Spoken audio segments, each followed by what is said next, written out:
Hello everyone, welcome to our channel. इस channel पर हम क्लास 12 बायोलॉजी को इजी और इंटरेस्टिंग बनाएंगे। यहाँ आपको मिलेंगे शॉर्ट और क्लियर नोट्स, इजी एक्सप्लेनेशंस और बोर्ड एग्जाम्स के लिए इंपॉर्टेंट पॉइंट्स, सब कुछ एकदम सिंपल लैंग्वेज में।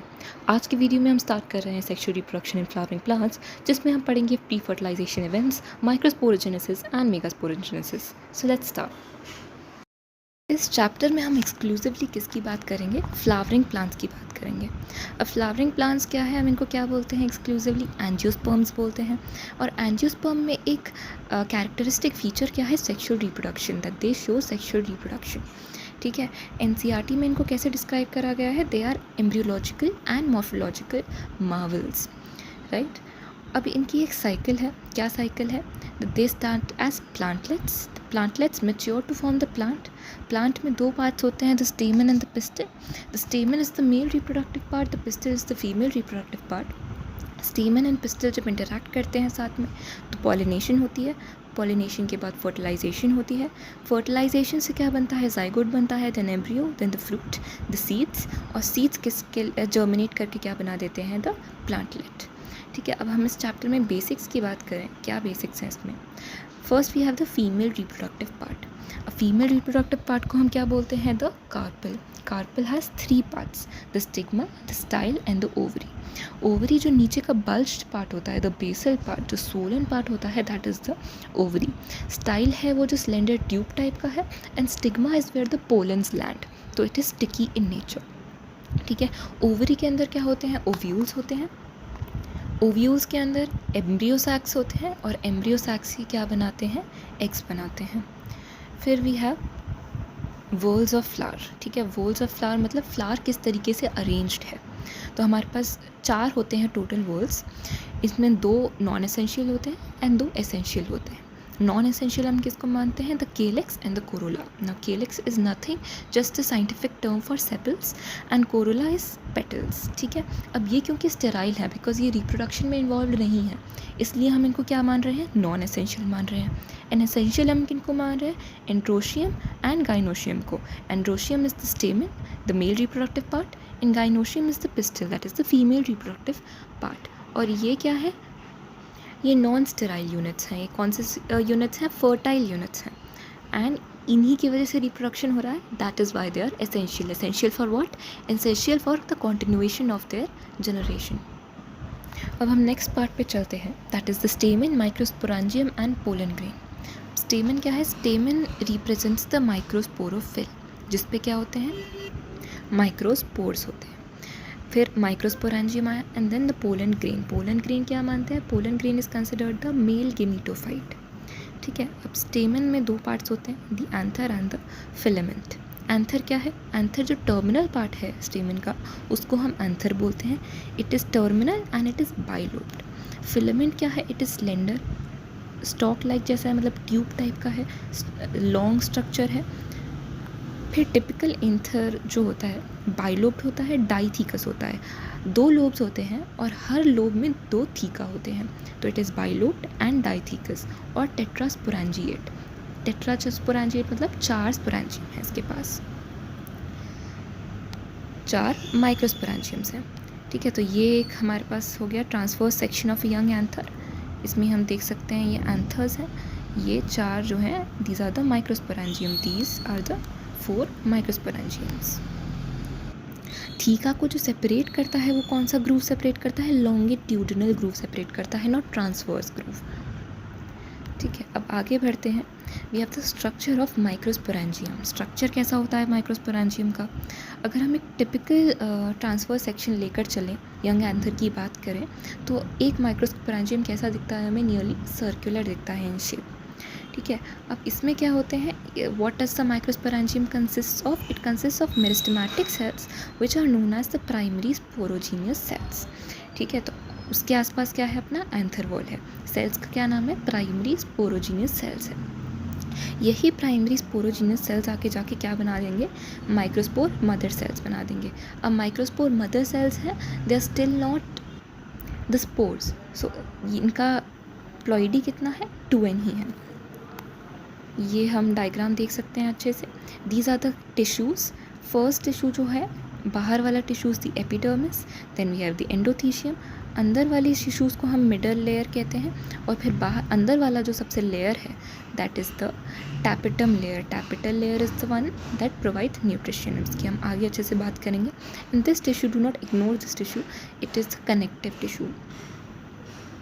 ठीक है, तो ये 4 लेयर्स हो गई, the epidermis, the endothecium, the middle layers, the tapetum, और इनके अंदर क्या है, अपने माइक्रोस्पोर मदर सेल्स हैं.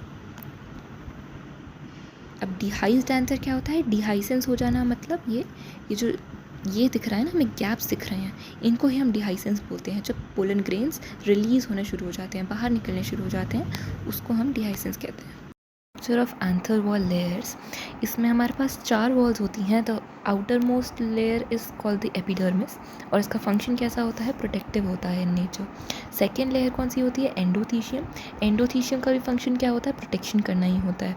पर यहाँ पे एक इंपॉर्टेंट नोट ये है कि हाइड्रोफाइल्स कौन से होते हैं? जो वाटर लविंग प्लांट्स होते हैं उनमें एंडोथीशियम इज़ पुअरली डेवलप्ड, यानी या तो हो सकता है ना हो, या होगी तो बहुत पुअरली डेवलप्ड होगी. Third type of layer is middle layers, जो एक से ज़्यादा हो सकती हैं, और इनका भी काम क्या है? प्रोटेक्शन करना ही है. फिर फोर्थ लेयर होती है tapetum, the inner most and the most important also. ठीक है, ये माइक्रोस्पोरेंजियम को डायरेक्टली सराउंड करती है. ये और क्या काम है इसका? न्यूट्रिशन प्रोवाइड करना. पोलन ग्रेन्स को न्यूट्रिशन प्रोवाइड करने का काम किसका है? टैपिटम का है. देन टैपिटल सेल्स जो होते हैं वो डेंस साइटोप्लाज्म होता है इनके अंदर, और मल्टी न्यूक्लिएट कंडीशन होती है. मल्टी न्यूक्लिएट कंडीशन मतलब एक से ज़्यादा न्यूक्लियस होगा इनके पास. तो फिर क्या होता है? इनके पास पॉलीप्लॉइडी होती है. पॉलीप्लॉइडी एज इन 2n से ज़्यादा इनका प्लॉइडी होगा. तो फर्स्ट 3 लेयर्स जो होती हैं हमारी एंथर की, उनका क्या काम होता है? डिहाइसेंस करना, डिहाइसेंस और प्रोटेक्शन करना. ठीक है, बस इकलौता टैपिटम है, उसका काम है न्यूट्रिशन प्रोवाइड करना, और उसके कैरेक्टरिस्टिक फीचर्स ये हैं कि उसका डेंस साइटोप्लाज्म है और मल्टी न्यूक्लिएट है. अब मैच्योरिटी के बाद क्या होता है ना, जो माइक्रोस्पोरेंजियम है हमारा, उसके अंदर पोलन सैक्स हैं. पोलन सैक्स के अंदर स्पोरोजीनियस सेल्स हैं, और उनके अंदर माइक्रोस्पोर मदर सेल्स हैं. अब माइक्रोस्पोरोजेनेसिस जो प्रोसेस है, माइक्रोस्पोरोजेनेसिस प्रोसेस क्या होता है? जब माइक्रोस्पोर टेट्राड हमारा बनता है, किसमें से? माइक्रोस्पोर मदर सेल्स में विद इन द माइक्रोस्पोरेंजियम. अब इसमें कैसे चार्ट चलता है? स्पोरोजीनियस टिश्यू जो है जिसके अंदर माइक्रोस्पोर मदर सेल्स हैं, वो मियोसिस 1 करेंगे, फिर मियोसिस 2 करेंगे, और क्या बना देंगे? माइक्रोस्पोर टेट्राड बना देंगे. हमें पता है कि meiosis results in the formation of 4 daughter cells. तो एक माइक्रोस्पोर मदर सेल मियोसिस करेगा, और मियोसिस करके क्या बना देगा? माइक्रोस्पोर टेट्राड बना देगा. ठीक है, अब ये माइक्रोस्पोर टेट्राड करके मैच्योर होंगे, डिहाइड्रेट होंगे, और 4 अलग अलग पोलन ग्रेन्स बना देंगे. तो टेट्राड जो होगा तब ये सारे अटैच्ड होंगे. जब पोलन ग्रेन्स बनेंगे तो ये सारे अलग अलग हो जाएंगे. आगे हम बात करते हैं पोलन ग्रेन की. पोलन ग्रेन को हम और क्या बोलते हैं? मेल गेमेटोफाइट बोलते हैं. तो मेल गेमेटोफाइट जब पूछेंगे तो हमें क्या बोलना है? It is the pollen grain. ये क्या होता है? इसके कैरेक्टरिस्टिक्स क्या हैं? It is spherical in shape. इसका डायमीटर जो है बहुत बार पूछा जाता है, कितना है? 25 to 50 micrometer that is 10⁻⁻6 meters. ठीक है. स्ट्रक्चर ऑफ पोलन ग्रेन में this is also very important. The first layer that comes is called the cell wall. Cell wall को हम टोटली क्या बोलते हैं? स्पोरोडर्म बोलते हैं. अब ये जो स्पोरोडर्म है वो 2 पार्ट्स में डिवाइडेड है, the exine and the intine. The exine is made up of sporopollenin, which is the most resistant organic material. अब ये जो sporopollenin है, इसके characteristic features भी हमें याद करने ज़रूरी हैं. It cannot be destroyed by any enzyme.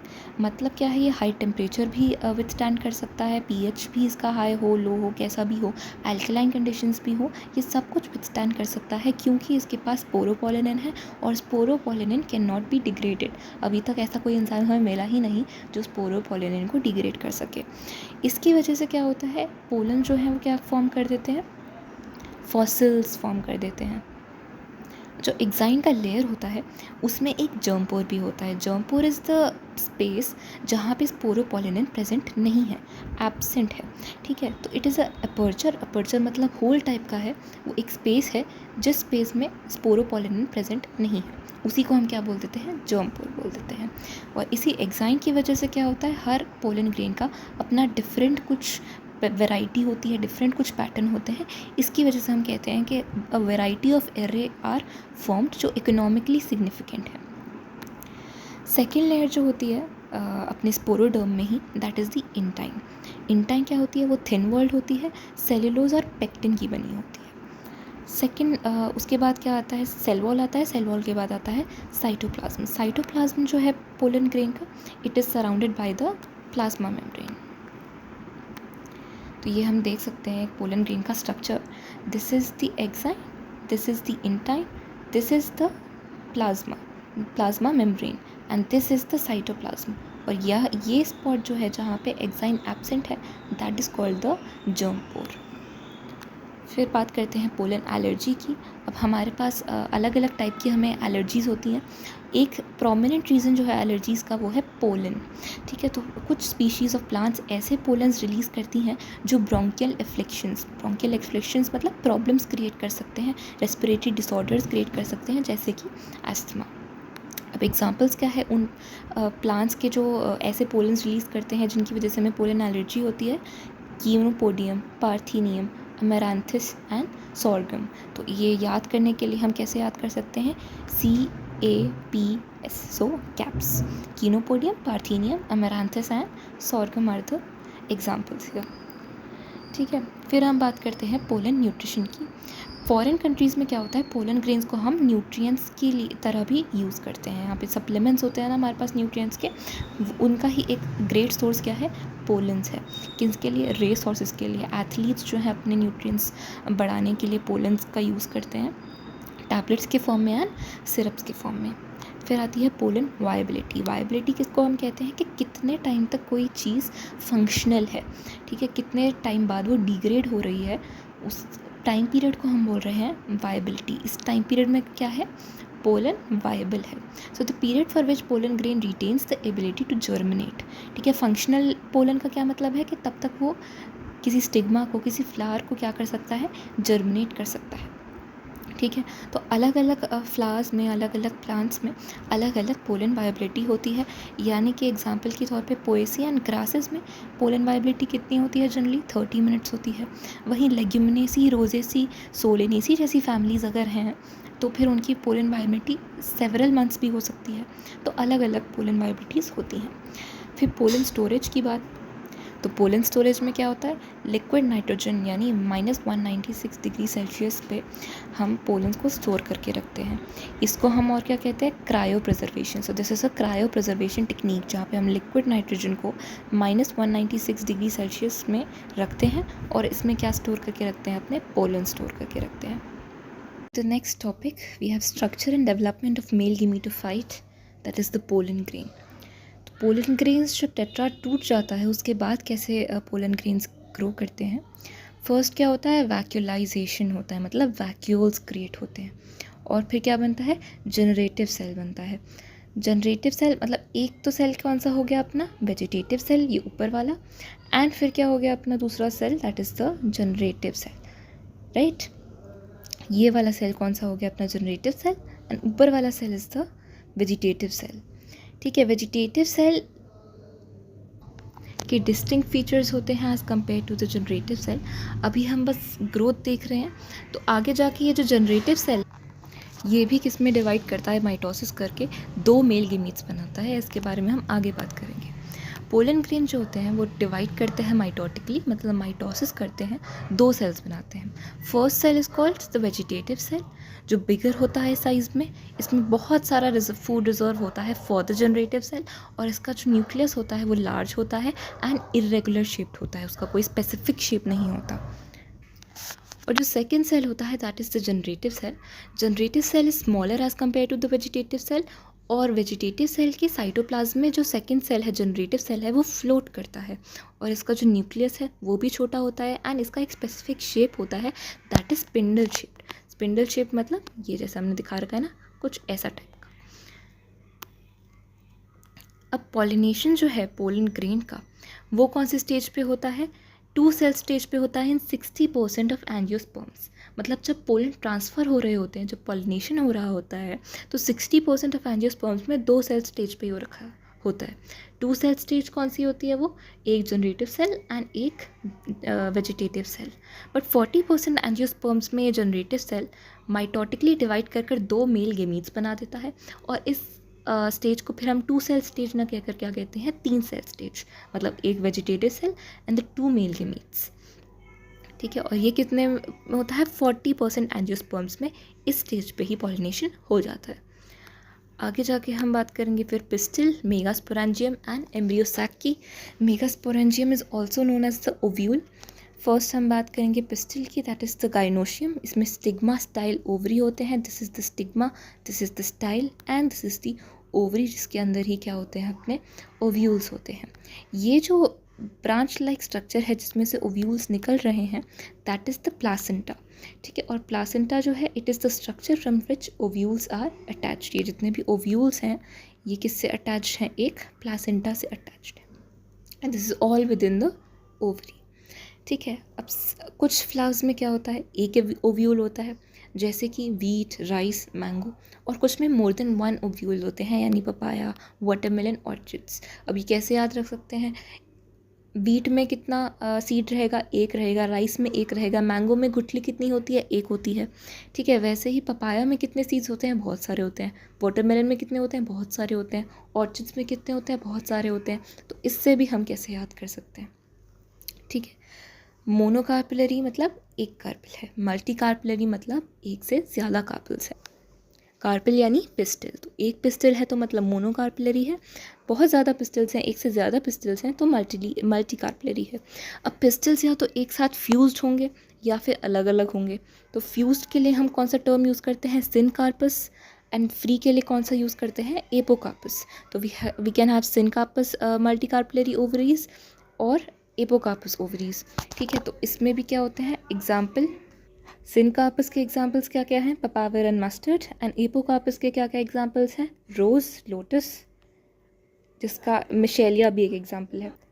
अब ये कुछ टर्मिनोलॉजीज़ हैं, हम पिस्टिल को क्या बोलते हैं और मेगास्पोरोफिल भी बोलते हैं, एंड ओवरी को हम क्या बोलते हैं, मेगास्पोरेंजियम बोलते हैं।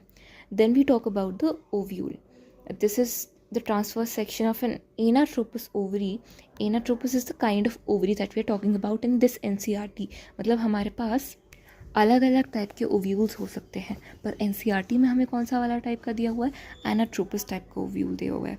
ठीक है, इसमें एनाट्रोपस में क्या होता है, this micropyle and this chalaza are at an angle of 180 degrees. ठीक है, यही आपको याद रखने की ज़रूरत है, बाकी आपको कुछ याद रखने की ज़रूरत नहीं है। ठीक है, अब ये एम्ब्रियो सैक है। Embryo sac is also known as the female gametophyte. ठीक है, क्योंकि इसमें क्या होता है, फीमेल गेमीट्स होते हैं। पोलन ग्रेन को हमने क्या बोला था, मेल गेमीटोफाइट, क्योंकि उसके अंदर क्या थे, हमारे मेल गेमीट्स थे।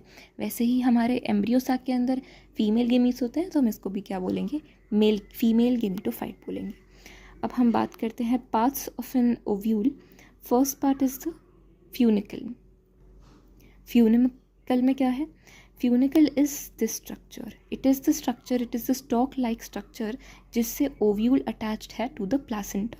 प्लासेंटा में से हमने देखे थे ओव्यूल्स निकल कर आ रहे थे, तो जिस स्ट्रक्चर से ओव्यूल प्लासेंटा से अटैच्ड है, that structure is the funicle. Hilum is the point from which body of ovule is attached with the funicle. ये रेस्ट ऑफ द बॉडी है ओव्यूल की, और ये क्या है, फ्यूनिकल है। तो ये बीच का जो इंटरसेक्शन है इनका, that part is called as hilum. Then we have the integuments. The protective layer around the body of ovule are the integuments. ये ovule है, ovule के आसपास ये जो integuments हैं, मतलब ये जो protective layers हमें दिख रही हैं, these are the integuments. तो this is the outer integument and this is the inner integument. एक से ज़्यादा layer हो सकती हैं, बहुत सारी layers हो सकती हैं. Then we have the nucellus. The mass of parenchymatous tissues enclosed within the integuments. Integuments के अंदर जो tissues रहती हैं वो होता है nucellus. ठीक है, फिर फिफ्थ है micropylar pole, the small opening where integuments are absent. जिस पॉइंट पर इंटीग्यूमेंट्स नहीं होते, यहाँ पे इंटीग्यूमेंट्स हमें दिख रहे हैं, नहीं दिख रहे, तो दिस इज़ द माइक्रोपाइल। जिस पॉइंट पे माइक्रोपाइल होता है उस पोल को हम क्या बोलते हैं, माइक्रोपाइलर पोल बोलते हैं, और उसी के डायरेक्ट ऑपोजिट वाले पोल को हम क्या बोलते हैं, शिलाजल पोल बोलते हैं। ठीक है, और शिलाजल एंड की भी बात कर ली, it is opposite to the micropilar and it is also known as the basal part of the ovule. ये है ना basal part of the ovule, the chalazial pole. फिर हम बात करेंगे मेगास्पोरोजेनेसिस की। Megasporogenesis just as microsporogenesis is the formation of the megaspore from the megaspore mother cells via meiosis. Meiosis के through हो रहा है, क्या बन रहा है, मेगास्पोर मदर सेल से मेगास्पोर बन रहा है। अब यहाँ पे इस डायग्राम के थ्रू हम बता रहे हैं कि मेगास्पोर मदर सेल से मेगास्पोर कैसे बन रहा है। ये यहाँ पे देखिए, this is the megaspore mother cell. अब मेगास्पोर मदर सेल न्यूसेलस का ही कोई एक सेल है जो मेगास्पोर मदर सेल बन गया है, which is larger as compared to the other nucellus cells that as we can see. This is the micropylar end this is the chalazal end. ठीक है, अब ये ग्रोथ करेगा। फर्स्ट क्या करेगा, मियोसिस 1 करेगा। जब इसने मियोसिस 1 करी तो क्या हो गया, ये वाला एक सेल था, अब ये 2 सेल्स में बन गया। मियोसिस 1 करने के बाद 2 डॉटर सेल्स आई, राइट। मेगास्पोर डायड बन गया, मतलब 2 सेल्स आ गए। डायड मतलब 2 सेल्स आए। अब इसने क्या करा, मियोसिस 2 करा। मियोसिस 2 के बाद ये 2 सेल्स जो थे वो फिर 4 सेल्स में कन्वर्ट हो गई। तो फाइनली क्या हुआ, एक सेल से 4 सेल्स बन गए। ठीक है, अब इसमें भी 4 सेल्स बनी है। Pollen grain. अब माइक्रोस्पोरोजेनेसिस एंड मेगास्पोरोजेनेसिस में क्या डिफरेंस आया कि माइक्रोस्पोरोजेनेसिस में जो चारों के चारों पोलन ग्रेन्स जो बने थे, टेट्राड बना था, वो सारे ही फंक्शनल निकले। यहाँ पे क्या डिफरेंस आया कि यहाँ पे जो 4 फंक्शनल सेल्स बने हैं, इनमें से 3 जो हैं वो डीजनरेट हो जाएंगे और लास्ट में जाकर फाइनली जाकर सिर्फ एक सेल ही है जो फंक्शनल रहेगा, जो कैसे एक्ट करेगा, जो एग की तरह काम करेगा, राइट। ये जो मेगास्पोर टेट्राड बना है उनमें से 3 डीजनरेट हो जाएंगे एंड 1 विल बी फंक्शनल। अब यहाँ पे पढ़ लेते हैं हम। Ovules differentiated one cell of nucellus into MMC, that is the megaspore mother cell towards micropylar end. अब ये जो एमएमसी है उसका प्लॉइडी कितना है, 2n ही है। एमएमसी जो है it contains dense cytoplasm and prominent nuclei, मतलब इसका जो साइटोप्लाज्म होगा वो न्यूसेलस के सेल से, नॉर्मल न्यूसेलस के सेल से बेटर होगा, ज़्यादा डेंस होगा। ठीक है, अब ये एमएमसी जो है, मेगास्पोर मदर सेल जो है, वो मियोसिस करके क्या बनाएगा, मेगास्पोर टेट्राड बनाएगा, जिनमें से 3 जो है वो डीजनरेट हो जाएंगे एंड सिर्फ एक ही है जो फंक्शनल रहेगा। ठीक है, अब फीमेल गेमिटोफाइट की बात करते हैं और एम्ब्रियोसैक। एम्ब्रियोसैक को ही हम क्या बोलते हैं, female gametophyte, because it bears the gametes. अब ये जो एम्ब्रियोसैक है, it develops in the ovule as we all know. So the cells of the ovule they also possess ploidy 2n except embryo sac. तो ज़रूरी नहीं है कि ओव्यूल में सिर्फ n प्लॉइडी के ही सेल्स रहेंगे, बाकी जितने भी सेल्स हैं अदर देन द एम्ब्रियोसैक, उनका प्लॉइडी कितना ही है, 2n ही है। यहाँ पे अगर हम देखें तो ये सारे सेल्स का कितना प्लॉइडी है, 2n ही है। मेगास्पोर मदर सेल का कितना प्लॉइडी है, 2n ही है इस पॉइंट पे। यहाँ पे आकर क्या हुआ, इस पॉइंट तक आते आते ये n हो गया, सिर्फ इन चारों सेल्स का। इनमें से भी 3 डीजनरेट हो गए, तो ये जो एक सेल बचा है फंक्शनल, सिर्फ इसका प्लॉइडी n होगा, बाकी सारे का प्लॉइडी कितना है, 2n ही होगा। और यही आगे जाके क्या बना देगा, एम्ब्रियोसैक बना देगा। किस मोनोस्पोरिक डेवलपमेंट, उसमें क्या है, formation of embryo sac from a single megaspore nuclei is the monosporic development, कि हम सिर्फ एक मेगास्पोर मदर सेल को ले रहे हैं जिससे हमारा पूरा एम्ब्रियोसैक बन रहा है, तो दैट इज़ मोनोस्पोरिक डेवलपमेंट। कभी कभी 2 मेगास्पोर सेल्स इन्वॉल्व होते हैं, कभी 3, कभी 4, जितने भी हो सकते हैं, फिर उनके लिए अलग अलग नेम्स हैं। पर क्योंकि यहाँ पे एक मेगास्पोर मदर सेल इन्वॉल्व है तो हम इसको क्या बोलेंगे, मोनोस्पोरिक डेवलपमेंट बोलेंगे। 80% ऑफ एंजियोस्पर्म्स में हम मोनोस्पोरिक डेवलपमेंट देखते हैं। ठीक है, अब इसमें क्या होती है, 3 माइटोटिक डिविजन्स होती हैं सीक्वेंशली, एक के बाद एक, और लास्ट में क्या बनते हैं, 8 न्यूक्लियाई बनते हैं। 8 न्यूक्लियाई में से 2 न्यूक्लियाई जो हैं वो एक सिंगल सेल बनाते हैं, और इसलिए इस सिचुएशन को हम क्या बोलते हैं, 7 सेल्ड एंड 8 न्यूक्लिएट कंडीशन बोलते हैं। फर्स्ट माइटोसिस होगा, 2 सेल्स बनेंगे। सेकेंड माइटोसिस फिर सेल्स नहीं, 2 न्यूक्लियाई बनेंगे। सेकेंड माइटोसिस के बाद 4 न्यूक्लियाई बनेंगे। थर्ड माइटोसिस के बाद 8 न्यूक्लियाई बनेंगे। तो it is an 8 nuclei condition, but जो सेल्स बनेंगे देल ओनली बी 7, क्योंकि 2 of these nuclei will form 1 cell and that cell would be known as the polar cell, right. अब free nuclear division जो है वो क्या होती है, इसमें सेल वॉल फॉर्मेशन नहीं होता, मतलब न्यूक्लियाई जो हैं वो एक के बाद डिवाइड करते रहते हैं पर सेल वॉल नहीं बनता।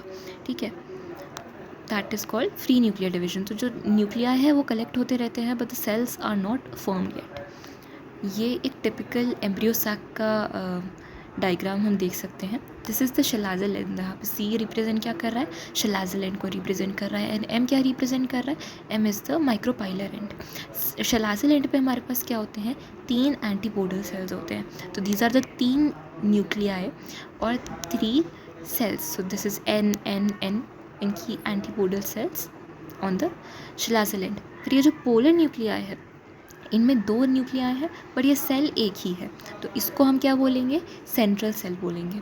वैसे ही द माइक्रोपाइलर एंड पे भी 3 सेल्स होंगे अपने, एक जो होगा उसको हम एग सेल बोलेंगे, 2 जो होंगे ये साइनर्जिड्स हैं, और साइनर्जिड्स में ही क्या एसोसिएटेड है उनके साथ, फिलीफॉर्म अपैरेटस। इस पूरी चीज़ को हम क्या बोलते हैं, एग अपैरेटस बोलते हैं। सिर्फ इन तीनों सेल्स को क्या बोलते हैं, एग अपैरेटस बोलते हैं। Where this is the egg cell, these are the synergids and this is the filiform apparatus on the micropylar end. The next we have the organization of the embryo sac, कि embryo sac में कौन से sales कैसे arrange होते हैं, जो मैं already आपको समझा चुकी हूँ, बट एक बार फिर से हम देख लेते हैं। प्लॉइडी सारी एम्ब्रियो सैक की कितनी है, एन ही है, मतलब सारे सेल्स का कितना प्लॉइडी है, एन ही है, किसी का 2n नहीं है। साइनर्जिड्स, इनको हम क्या बोलते हैं, हेल्पर सेल्स भी बोलते हैं। फिलीफॉर्म अपैरेटस होता है कौन से टिप पे प्रेजेंट है, माइक्रोपाइलर टिप पे। फिर फिलीफॉर्म अपैरेटस आता है। अब इनमें क्या होता है, एक साइनर्जिड जो होता है वो डिजनरेट करना शुरू हो जाता है आफ्टर पॉलिनेशन। जैसे ही पोलन स्टिग्मा पे आकर लैंड करता है, पोलन ट्यूब बनती है, एक साइनर्जिड जो क्या होता है वो डिजनरेट करना हो जाएगा। और फिलीफॉर्म अपैरेटस और ये दोनों सारे केमिकल्स मिलकर क्या बनाएंगे, एक कीमोट्रोपिन सब्सटेंस रिलीज़ करेंगे, जो क्या करेगा, पोलन ट्यूब को अपनी तरफ अट्रैक्ट करेगा, जिससे क्या पता चलेगा, पोलन मेल गमीट को पता चल जाएगा कि उन्हें कहाँ से एंट्री लेनी है। ठीक है, तो वो फंक्शन कौन निभा रहा है, फिलीफॉर्म अपैरेटस। फिर है हमारे पास egg. The polarity of the egg cell is N of course, and वो कौन से है, शलाज़ल न्यूक्लियस है इसके पास, और micropylar vacuole. This is not important, हमें क्या याद रखना है कि इसकी पोलैरिटी कितनी है, एन है। Antipodal cells also known as vegetative cells कहाँ प्रेजेंट है, शलाज़ल एंड की तरफ प्रेजेंट है। कितने हैं हमारे पास, 3 एंटीपोडल सेल्स हैं। फिर fifth is the central cell. Central cell की बाद में जाकर प्लॉइडी 2n हो जाती है, पर अगर हमसे लार्जली पूछें कि initial phase of central cell में क्या प्लॉइडी है उसकी, तो हम n ही बोलेंगे, क्योंकि इसमें क्या होता है, जो पोलर न्यूक्लिया होते हैं वो सेपरेट रहते हैं, मतलब फ्यूज़ जो है वो बहुत बाद में जाकर करते हैं, पहले कैसे होते हैं वो अलग अलग ही रहते हैं। ठीक है, तो लार्जेस्ट सेल है, the central cell is the largest cell. Initially 2 polar nuclei हैं जो बाद में जाकर फ्यूज़ कर जाते हैं जस्ट बिफोर द फर्टिलाइजेशन, और क्या बना देते हैं, सेकेंडरी न्यूक्लियस बना देते हैं, और उनकी प्लॉइडी कितनी हो जाती है, फिर 2n हो जाती है। फिर वी हैव पॉलिनेशन। पॉलिनेशन क्या है, मेल और फीमेल गमीट्स का फ्यूजन, तो क्या हो गया, फर्टिलाइजेशन। फर्टिलाइजेशन के लिए हमें क्या चाहिए, लेकिन पॉलिनेशन की ज़रूरत है, क्योंकि फीमेल गेमीट्स जो हैं वो नॉन मोटाइल हैं, इवन मेल गेमीट्स भी क्या है, नॉन मोटाइल है। तो कोई चलकर या दौड़कर या भागकर तो एक दूसरे के पास आ नहीं सकते, क्या है, इनको कोई मीडियम चाहिए, कुछ एजेंट चाहिए पास में आने के लिए, दैट इज़ पॉलिनेशन। तो पोलन ग्रेन्स का transfer from the anther to the stigma is known as the pollination. अब इसमें भी डिफरेंट टाइप्स के हमारे पास मेथड्स हैं, मैकेनिज्म्स हैं इसमें। First is autogamy. ऑटोगेमी में क्या है कि एंथर एंड स्टिग्मा दोनों ही कौन से फ्लावर के हैं, सेम फ्लावर के हैं, तो it is a bisexual flower. Bisexual flower के पास ही एंथर और स्टिग्मा दोनों चीज़ें होंगी, तो सेम फ्लावर का एंथर सेम फ्लावर के स्टिग्मा पे जाकर अगर लैंड कर जाए तो हम उसको क्या बोलते हैं, ऑटोगेमी। इसमें क्या है, अब क्लीस्टोगैमी भी इसका ही एक पार्ट है, हम उसके बारे में बाद में बात करेंगे। सेकेंड चीज़ क्या होती है, गिटोनोगैमी। गिटोनोगैमी में क्या है कि anther from a different flower lands on another flower का stigma but it is on the same plant. मतलब एक ही प्लांट है, एक प्लांट पे 2 अलग अलग फ्लावर्स हैं, एक फ्लावर का एंथर के पोलन्स जो हैं उसमें से पोलन्स निकले एंड दूसरे फ्लावर पे के स्टिग्मा पे जाकर जर्मिनेट कर गए, बट प्लांट कैसा है, सेम ही है। तो फ्लावर्स तो 2 इन्वॉल्व है, बट प्लांट कौन सा है, सेम ही है। क्योंकि प्लांट सेम है तो उनका जेनेटिक कॉम्पोजिशन भी सेम ही होगा, तो जेनेटिकली तो ये ऑटोगेमी ही है, क्योंकि जेनेटिक कॉम्पोजिशन अगर सेम है तो बेसिकली यही बात हो गई कि एक ही फ्लावर की तरह हो गया, पर क्योंकि डिफरेंट फ्लावर्स इन्वॉल्व हैं इसलिए हम फंक्शनली इसको क्रॉस पॉलिनेशन बोल रहे हैं कि जेनेटिक मटेरियल का एक्सचेंज नहीं हो रहा है, तो हम उस हिसाब से इसको ऑटोगेमी बोल देते हैं। पर क्योंकि 2 फ्लावर्स इन्वॉल्व हैं तो हम इसको क्या बोलेंगे, क्रॉस पॉलिनेशन बोलेंगे।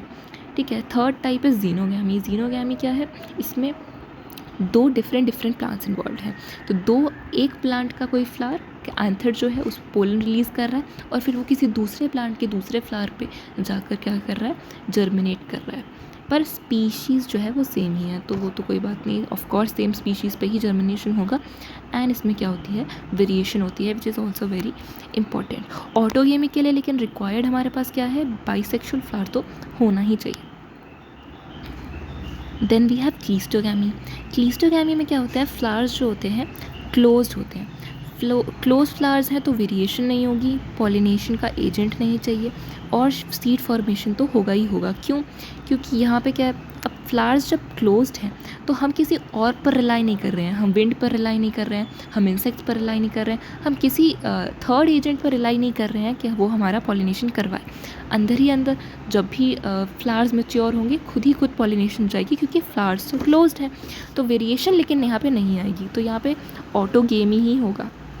ठीक है, और कुछ हो ही नहीं सकता, पॉसिबल ही नहीं है, क्योंकि जब अगर फ्लावर क्लोज्ड ही है तो दूसरे फ्लावर से उसके पास कोई पोलन आए, वो तो पॉसिबल नहीं है। So there is no variation but no pollination agent and seed formation पक्का होगा ही होगा।